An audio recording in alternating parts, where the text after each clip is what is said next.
Alright, I'm doing an old cold start and wet fart on the old IDI.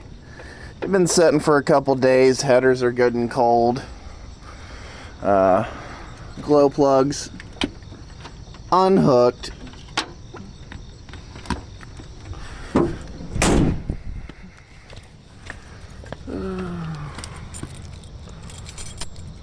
The neighbors just love the cheats that she gives in the morning. Like, honest.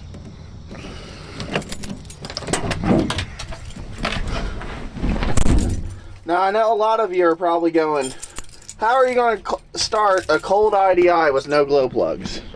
Well, observe.